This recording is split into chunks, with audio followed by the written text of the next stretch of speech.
We wanted to get you on. Yesterday, the news broke while we were on the air about Mean Gene Okerlund, and it blindsided us for sure. And we had Jim Ross on, who shared some memories, and obviously we were very saddened by the passing of Gene Okerlund. And today we were kind of like celebrating the life and career of Gene Okerlund, and we thought you'd be the perfect person to have on because I'm sure you have some memories and moments that you would like to share with our audience. Well, I do, guys. I've been reluctant to talk to a lot of people because I'm not sure it's not appropriate yet for me to start talking about all the fun we had.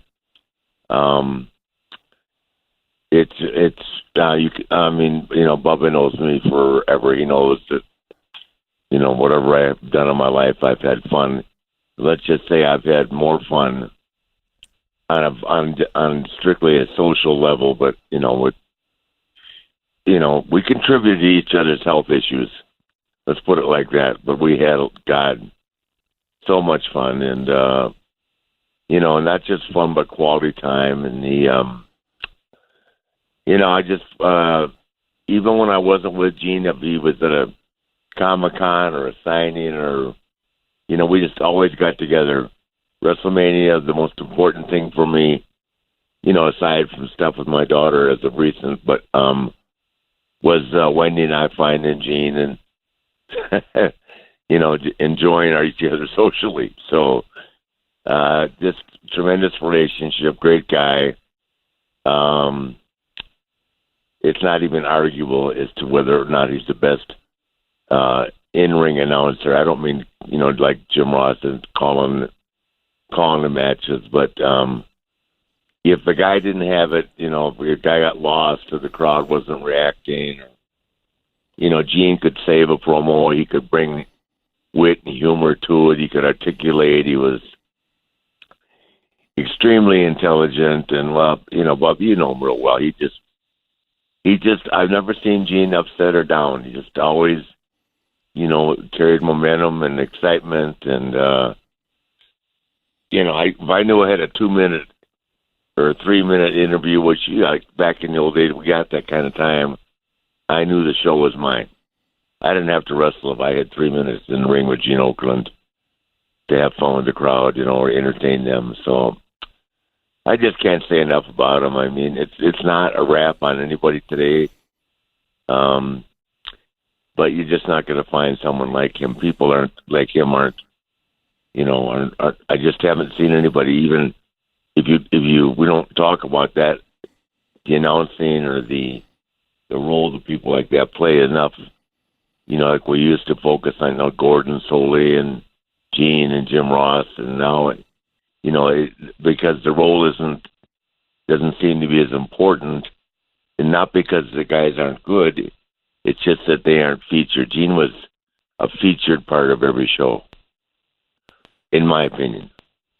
Rick, it's obvious that Gene was a friend of yours professionally, but were you guys also personal friends outside of the business? Oh, yeah. Very close. Yep, all the time. Talk to Gene at least once a month.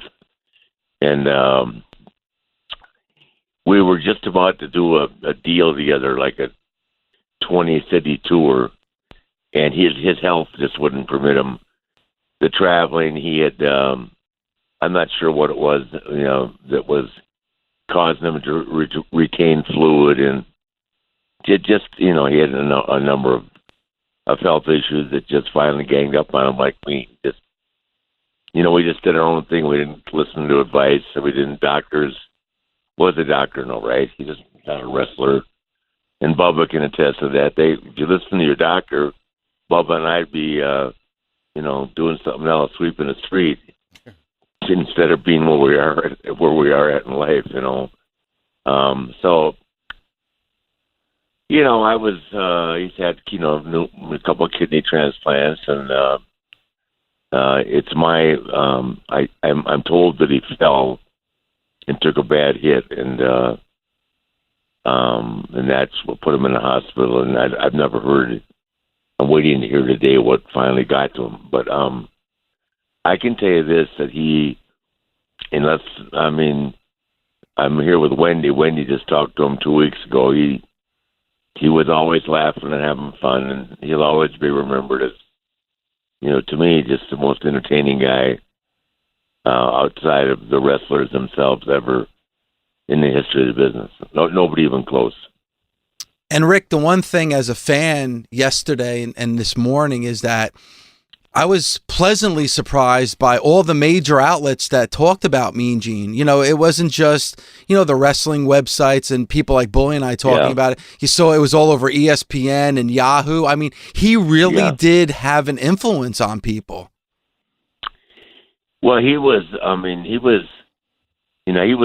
Dick Vitale, and he and Dick are good friends and, have been forever. A lot of people don't realize that Gene probably could have and had an opportunity. It's my understanding that, years ago, of course, to go to the NFL, because he would have been a great guy, like for Monday Night Football or something. But I think at the end of the day, they were afraid, meaning the NFL, that they would go, God, he's great. That's Mean Gene from wrestling. Mm-hmm. I mean, that's what working for the WWE and Vince McMahon can do for you. It can make you bigger than you're a wrestler, but your personality can be attached and be bigger than anything else you can do, right? I can sell 1,000 T-shirts. I'm always going to be Ric Flair, the wrestler. I can, go talk corporately to people, but all they want to talk about is wrestling. You know what I mean? Or my personal life, which is an open book anyway. Right, Bubba? If you want to read from that book, we'll listen. Hey, Bubba only had to run for me at TNA. He didn't have Okerlund was there. Bubba would have never got away. well, listen, every once in a while when I started Yeah, Bubba's favorite line to me was, I got to go home, Nate, man. I'm only 10 miles on the road. And if I wanted to get an H back, I just start pouring that brown liquor. Yeah, exactly. That was it. Yeah, I come up short on that. Rick, was there a particular era that you enjoyed working with Gene more in? Like, did you appreciate his WWF stuff or his WCW stuff? When did you feel like you had your best chemistry with him? I look back. I can't pick out an era. I mean, the things that for taking me out of the equation, I enjoyed every moment I had with him, and in the ring, WCW, WWE, But I'm going back to the stuff that made him different. Was the stuff like he did with Kamala, where he's walking through the jungle. Yeah. I mean, if you think back to those skits that they put him in, and this is where Vince was so far ahead of his time. I mean, God, the NFL and the NBA, and I'm a huge sports fan. People know that. It's not a secret, but they're all just trying to keep up. I mean, every time you turn around, Vince has put together, a package or come up with something that, and if he has the talent, to do it, but that was so far ahead of the other, of the major league sports. And, it takes guys like Gene to make that happen, because Gene just made the segment, made it better. You know what I mean? It just, with his humor and his wit and the way he would sell people's conversation. Does that make sense to you? It does, because we were talking, Bully and I were talking about that, Rick, and, we were bringing up the example of just what you're saying, the vignette with him and Adrian Adonis and Dick Murdoch when they went to, Adrian Adonis's hometown in New York. And it's not even what he said. I didn't see that one, but I can only imagine. It was amazing. It was amazing. And it's not even what he says. It's just his facial expressions. It's like, he didn't have to say much. He did it with his face. He did it with his eyes. He did it with his hand gestures. Yeah. Yeah, he was, those couple times when I would disrobe, he would say to me, Nate just taking off the laundry again. For not the first time we've seen this. Probably my first time on TV, but taking off the laundry as part of the skit or part of the routine. I'm laughing about it because it was so damn funny. He said, Nate, the laundry, please. We're on TV. You have to take it to the room. Don't get me going. He just. I don't think we need to get you going. You get yourself going. No, I do. I think about him. I cry for a minute, then I laugh. And someone calls me and they send me one of the promos from old days. You remember when you see him, but there were so many. I just, he did one with me and Piper one time where I was like I had become the general manager of WCW, and I was firing Piper, taking off my clothes.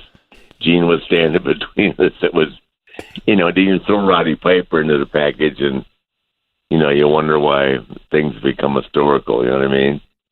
Piper was, in a league of his own as well. So, yeah, it just, it's just a different time. But it's like Gordon Soley.